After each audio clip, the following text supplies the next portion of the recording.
Bonjour, aujourd'hui une vidéo pour essayer de résumer les idées importantes de cette partie 1 du programme de TS, génétique et évolution. Dans cette partie, on vous demande de comprendre le lien étroit qu'il existe entre les innovations génétiques et l'évolution du vivant. Donc dans un premier volet, vous devez être capable d'expliquer les mécanismes qui conduisent à cette diversité des phénotypes ou biodiversité du vivant. Alors vous avez vu depuis la première S le mécanisme des mutations. C'est un mécanisme qui va créer une diversité d'allèles. Les allèles, je rappelle, sont les différentes versions possibles d'un gène. Vous avez vu en première S que la reproduction sexuée via la méiose et la fécondation est un mécanisme qui est capable de mélanger les allèles.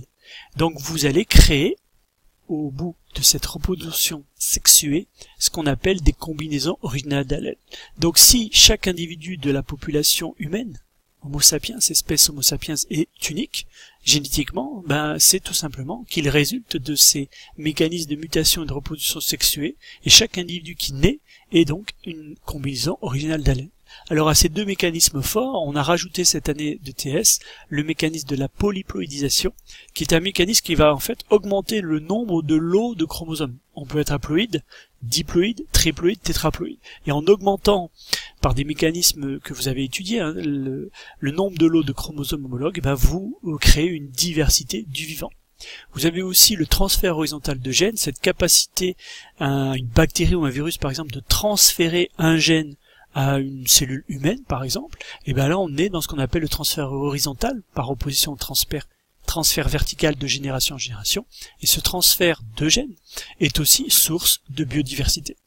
Enfin, on a vu aussi les gènes du développement, et on a vu qu'avec des gènes identiques, on peut créer aussi de la diversité, mais en jouant sur le moment, sur l'intensité et l'amplitude d'expression de certains gènes du développement. Donc, si je reprends les mutations, repos sexué, polyploïdisation, transfert horizontal et gènes du développement, vous avez ici un ensemble de mécanismes qui, en agissant sur le génome, sont capables de créer ou d'expliquer la biodiversité du vivant. À ces mécanismes, on va rajouter deux autres mécanismes, vus aussi cette année de Terminal S, la symbiose, l'association à bénéfice réciproque, une algue s'associe à un champignon pour donner un nouvel organisme qu'on appelle un lichen, donc on crée bien de la diversité du vivant. Et enfin, vous avez vu aussi la transmission culturelle, on peut aussi expliquer la transformation des populations par justement ce transfert de comportement. Et ces deux derniers mécanismes, qui créent aussi une diversification du vivant, sont des mécanismes qui créent cette diversité sans modification du génome, sans toucher au gène, au génotype. À la différence de tous ces premiers mécanismes dont je vous ai parlé, qui eux agissent sur le génome, soit en modifiant le nombre de gènes, en modifiant le nombre de chromosomes, en modifiant l'expression des gènes, en modifiant les versions des gènes, etc. Donc tous ces mécanismes concourent à créer la diversité qui caractérise le vivant en agissant sur le génome. Et vous avez deux mécanismes qui créent une diversité sans agir sur le génome. Donc c'est bien évidemment à vous, dans un sujet type 1 au bac, de bien lire le sujet, les mots-clés, et de bien limiter le sujet. On peut vous demander de ne parler que des mécanismes à l'origine de la diversité qui agissent sur le génome, ou de ne parler au contraire que des mécanismes qui créent de la diversité sans action directe sur le génome. On peut évidemment limiter notre travail en excluant les mutations repos sexuées. On peut au contraire ne vous demander que de traiter la repos sexuée. C'est évidemment à vous de bien lire le sujet type 1. En tout cas, tous les mécanismes que vous avez à connaître à l'origine de cette biodiversité sont résumés dans ce tableau. Donc voilà les mécanismes qui, en créant une diversité génétique, sont à l'origine d'une diversité des phénotypes. Et cette diversité des phénotypes au sein d'une population, c'est ce qu'on appelle une biodiversité. Une population, je rappelle, c'est un ensemble d'individus qui appartiennent évidemment à la même espèce, qui se reproduisent entre eux et qui habitent un territoire limité. Alors, deuxième diapo et deuxième idée clé, c'est l'idée que cette diversité du vivant ou cette biodiversité des populations, on a vu que cette biodiversité n'est pas stable dans le temps et que forcément elle va connaître des changements, des transformations.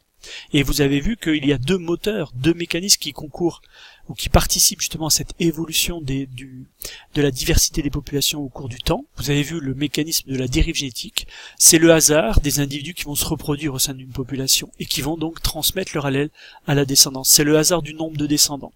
Et ces deux hasards conjugués expliquent qu'une population va forcément au cours du temps avoir certains allèles plus fréquents que d'autres. Donc on va avoir une évolution dans la fréquence des allèles, ce qui va se traduire par une évolution des phénotypes, une évolution de la diversité de cette population. L'autre mécanisme qui va aussi contribuer à cette évolution d'une population, c'est le mécanisme de la sélection naturelle.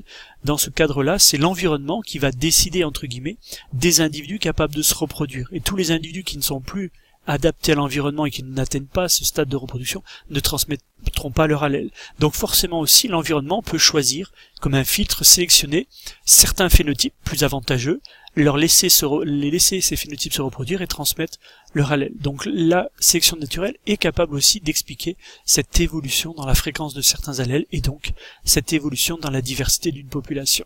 Donc, deuxième grande idée, les mécanismes d'innovation génétique créent une diversité des phénotypes, biodiversité d'une population, et cette biodiversité n'est pas stable, elle évolue au cours du temps, sous l'effet de deux mécanismes, sélection naturelle et dérive génétique. Et enfin, on a vu une troisième idée clé dans ce processus d'évolution, c'est le principe de spéciation, le mécanisme de spéciation, c'est-à-dire en fait l'apparition de nouvelles espèces au cours du temps. Et on a vu que c'est pas très compliqué à expliquer.